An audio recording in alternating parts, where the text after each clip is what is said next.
Halo teman-teman, di video ini aku bakal jelasin struktur HTML dari sebuah website tugas proyek kelompok teknik informatika.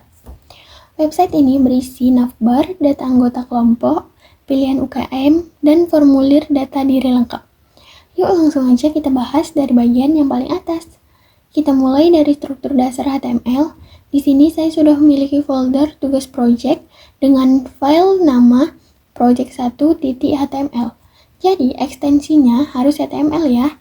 Selanjutnya, untuk membuat kerangka dasar HTML, aku ketik HTML.2 lalu pilih 5 tekan tombol tab di keyboard. Nah, ini merupakan format dan aturan dasar dalam penulisan HTML yang harus ada setiap kali kita membuat file HTML atau file dengan ekstensi HTML. Nah, lalu kita masuk ke yang pertama. Kita mulai dari struktur dasar HTML. Ada .type HTML digunakan untuk memberitahu browser bahwa dokumen ini menggunakan standar HTML5. Lalu, ada tag HTML lang sama dengan ID, menunjukkan bahwa bahasa utama website ini adalah bahasa Indonesia. Selanjutnya, kita masuk ke bagian head atau ke bagian kepalanya. Ada meta charset sama dengan UTF -8 berfungsi agar karakter, simbol, dan emoji bisa ditampilkan dengan benar. Lalu ada meta viewport, digunakan supaya tampilan website responsif di berbagai ukuran layar, terutama di perangkat mobil. Di bagian judul halamannya ditentukan oleh tag title dan file CSS dihubungkan menggunakan link, rel, sama dengan style sheet. Lalu masuk yang kedua, yaitu ke bagian header atau navbar. Di bagian navbar atau header terdapat logo kelompok dan menu navigasi, menu anggota, UKM, dan formulir menggunakan atribut onClick yang memanggil fungsi JavaScript agar halaman bisa scroll ke section tertentu dengan halus tanpa berpindah halaman. Lalu setelah kita dari bagian header atau navbar, kita masuk ke bagian hero section. Bagian ini berfungsi sebagai tampilan utama website. Di dalamnya terdapat judul besar, informasi UKM, deskripsi singkat, dan tombol lihat anggota. Tombol ini juga terhubung ke fungsi scroll agar langsung menuju ke bagian anggota kelompok. Nah, berikutnya adalah section anggota tim kelompok. Di bagian ini, data anggota ditampilkan menggunakan konsep card. Setiap card terdiri dari foto anggota menggunakan tag, image, lalu informasi seperti nama, jabatan, NIM, dan email. Struktur ini dibuat konsisten agar tampil rapi dan mudah dikembangkan. Setelah kita melalui section anggota kelompok, kita lanjut ke foto anggota. Tag image digunakan untuk menampilkan foto anggota kelompok. Atribut search berisi lokasi file gambar, sedangkan ALT berfungsi sebagai deskripsi alternatif jika gambar gagal ditampilkan. Selanjutnya di sini ada section pilihan unit kegiatan mahasiswa. Di bagian ini digunakan tag fieldset dan legend untuk mengelompokkan elemen form agar lebih terstruktur.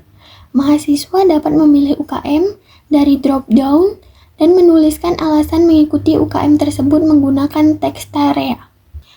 Di sini kita juga punya bagian paling utama adalah formulir data diri mahasiswa. Form ini dibagi menjadi beberapa bagian seperti data pribadi, kontak, dan alamat, pendidikan, data orang tua, hingga catatan tambahan. Setiap bagian dipisahkan menggunakan fieldset agar form terlihat rapi dan mudah untuk dibaca. Nah, di bawahnya kita mempunyai input dan validasi. Form ini menggunakan berbagai tipe input seperti text, email, date, number, select, dan checkbox. Atribut required digunakan agar pengguna wajib mengisi data penting sebelum form untuk dikirim. Lalu di sini terdapat tombol form. Di bagian bawah form terdapat dua tombol. Ada tombol simpan data digunakan untuk mengirim data, sedangkan tombol bersihkan form berfungsi untuk menggosongkan semua input. Lalu di bagian terakhir kita ada footer. Footer biasanya berisi informasi hak cipta dan keterangan pembuat website, dan berfungsi sebagai penutup halaman. Untuk di bagian akhir terdapat JavaScript sederhana. Fungsi GoToSection digunakan untuk scroll halus ke bagian tertentu, sedangkan fungsi Submit Form menampilkan pesan konfirmasi bahwa data berhasil disimpan, lalu mengosongkan form dan kembali ke atas halaman. Baiklah, itulah penjelasan HTML dari website proyek kelompok ini. Di video selanjutnya, teman saya akan membahas CSS yang mengatur tampilan warna, layout, dan animasinya. Setelah tadi kita membahas struktur HTML-nya, sekarang kita memasuki ke bagian CSS, yaitu bagian yang mengatur tampilan, warna, layout, animasi, dan responsive website. Tanpa CSS, website cuma teks yang polos. Yuk kita mulai dari bagian yang paling atas. Nah, di baris CSS pertama, ini menggunakan tanda bintang atau disebut juga universal selector. Artinya, aturan ini berlaku ke semua elemen HTML tanpa terkecuali. Di sini, margins dan padding diset ke 0. Tujuannya supaya tidak ada jarak bawaan dari browser yang bikin layout berantakan. Lalu ada box sizing dan border box. Ini berfungsi supaya lebar dan tinggi elemen dihitung dengan rapi, termasuk padding dan border. Dengan ini, ukuran elemen jadi lebih mudah dikontrol saat membuat layout. Setelah semua elemen di-reset, baru kita masuki ke bagian body, yaitu kerangka utama halaman. Di bagian body ini, kita mengatur font utama, warna teks, dan background website. Di sini, font utama, saya menggunakan Sego UI, Tahoma, Geneva, Verdana, dan sans serif. Untuk warna teks, saya menggunakan warna putih, dan background sengaja saya buat menggunakan gradient warna gelap supaya tampilannya terlihat modern dan tidak monoton. Di bagian bawah, itu ada property overflow, hidden digunakan agar halamannya tidak bisa scroll ke samping yang biasa muncul karena elemen terlalu lebar.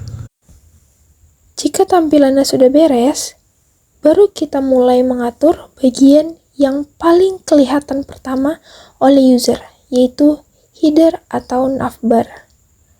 Navbar dibuat dengan background gradient merah gelap dan animasi perpindahan warna. Posisinya dibuat sticky, jadi saat halaman di-scroll ke bawah, navbar tetap menempel di atas. Ini penting supaya navigasi website tetap mudah diakses kapanpun itu. Nah, selanjutnya ada bagian Add Keyframes, Gradient Shift. Ini adalah animasi CSS. Animasi ini berfungsi untuk menggeser posisi gradient secara halus. Jadi, warna background tidak diam tapi bergerak perlahan. Animasi inilah nantinya yang dipakai ke beberapa elemen, seperti header. Selanjutnya, kita susun isi navbarnya. Di situ ada navbar, logo, dan nav. Di sini, flexbox dipakai supaya logo dan menu bisa sejajar dan rapi di satu baris.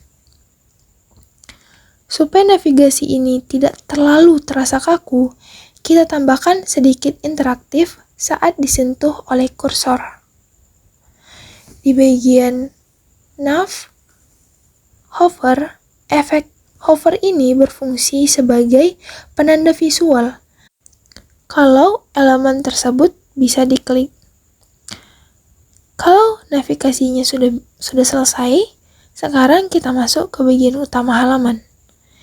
Di bagian ini disebut hero section yang berfungsi menarik perhatian sejak pertama kali website dibuka. Supaya tampilannya tidak terlalu flat, di hero section ini saya menambahkan elemen dekoratif tambahan, yaitu hero before dan hero after. Elemen ini hanya untuk visual dan dianimasikan pelan supaya halaman terasa lebih dinamis. Teks di hero section juga tidak muncul begitu saja. Judul dan paragraf di hero section itu diberi animasi masuk dari atas dan bawah. Ini yang membuat teks tidak muncul secara tiba-tiba, tapi terasa lebih halus dan profesional. Terletak di bagian Add Keyframes, Slide Down, dan 8 keyframes slide up. Selanjutnya, ada tombol aksi di bagian button hover yang sengaja dibuat mencolok dan responsif. Saat diarahkan oleh kursor, tombol ini akan memberikan respon visual sebagai tanda bahwa ia bisa diklik. Lanjut pindah ke section umum. Setelah bagian pembuka selesai, kita lanjut ke beberapa section lain di bawahnya. Semua section ini menggunakan pola styling yang sama, supaya tampilan website tetap konsisten. Untuk menata konten, digunakan grid dan card layout. Hover dan animasi kecil ditambahkan supaya interaksi terasa lebih hidup dan tanpa menggunakan fokus pengguna. Terakhir, supaya website tetap nyaman, diakses melalui HP, dibuat pengaturan khusus untuk ukuran layar kecil. Di bagian responsif, di sini ada add media, yaitu layout yang bisa diubah menjadi satu kolom, dan ukuran teksnya itu disesuaikan. Setelah tadi kita bahas tampilan utama seperti header, hero section, dan konten anggota, sekarang kita masuk ke bagian yang paling interaktif, yaitu formulir data diri. Bagian ini berfungsi sebagai tempat pengguna mengisi data diri. Jadi, fokus CSS di sini bukan lagi dekorasi, tapi kenyamanan saat mengisi form. Pertama, ada kelas form container. Bagian ini berfungsi sebagai pembungkus utama form, supaya form tidak melebar ke seluruh layar dan tetap rapi di tengah halaman. Di sini ditambahkan background, transparan, dan efek blur supaya form terlihat menyatu dengan tema gelap website. Setelah wadah form diatur, kita masuk ke elemen form itu sendiri. Form dibuat menggunakan flexbox dengan arah kolom, supaya setiap bagian tersusun ke bawah secara berurutan. Di dalam form, kita pakai field set. Elemen ini berfungsi untuk mengelompokkan data sejenis. Sedangkan legend adalah judul dari setiap kelompok data, misalnya data pribadi, pendidikan, atau kontak. Jadi, ini seperti membagi formulir menjadi beberapa bagian, supaya pengguna tidak bingung saat mengisi. Untuk data yang ditampilkan berdampingan, digunakan kelas form row. Kelas ini berfungsi mengatur beberapa input, agar bisa sejajar dalam suatu baris. Setiap input dibungkus dengan form group, tujuannya supaya label dan input menjadi satu kesatuan. Dengan struktur ini, styling jadi lebih konsisten dan mudah diatur lewat CSS. Selanjutnya, from group label. Label berfungsi sebagai penjelasan input, supaya pengguna tahu data apa yang harus diisi. Jangan langsung sebut barengan, tapi pakailah alur. Input digunakan untuk data singkat seperti nama dan NIM. Select digunakan untuk pilihan tetap, misalnya jenis kelamin atau program studi. Sedangkan teks tarea dipakai untuk data yang lebih panjang seperti alamat atau alasan mengikuti UKM. Saat input diklik, warna border berubah dan muncul efek cahaya. Efek ini membantu pengguna tahu apakah input sedang aktif. Selanjutnya, checkbox. Checkbox digunakan sebagai pernyataan persetujuan. Tanpa mencentang bagian ini, form tidak bisa dikirim. Terakhir, ada tombol submit untuk menyimpan data dan tombol reset untuk mengosongkan form. Kedua tombol ini diberi warna dan efek hover supaya mudah dikenali oleh pengguna. Nah, itu tadi penjelasan CSS yang kita gunakan pada website ini. Mulai dari pengaturan tampilan dasar, animasi, layout, section, sampai ke bagian formulir data diri. Sebagai penutup, website ini saya rancang menggunakan HTML sebagai struktur dasar dan CSS untuk mengatur tampilan animasi serta kenyamanan pengguna. Seluruh elemen yang ada, mulai dari header, section, hingga formulir data diri, dibuat saling terhubung agar website terlihat rapi, modern, dan responsif. Melalui proyek ini, saya belajar bagaimana CSS tidak hanya berfungsi untuk mempercantik tampilan, tetapi juga membantu mengatur tata letak dan pengalaman pengguna. Demikian penjelasan mengenai proyek website yang saya buat. Terima kasih. Wassalamualaikum warahmatullahi wabarakatuh.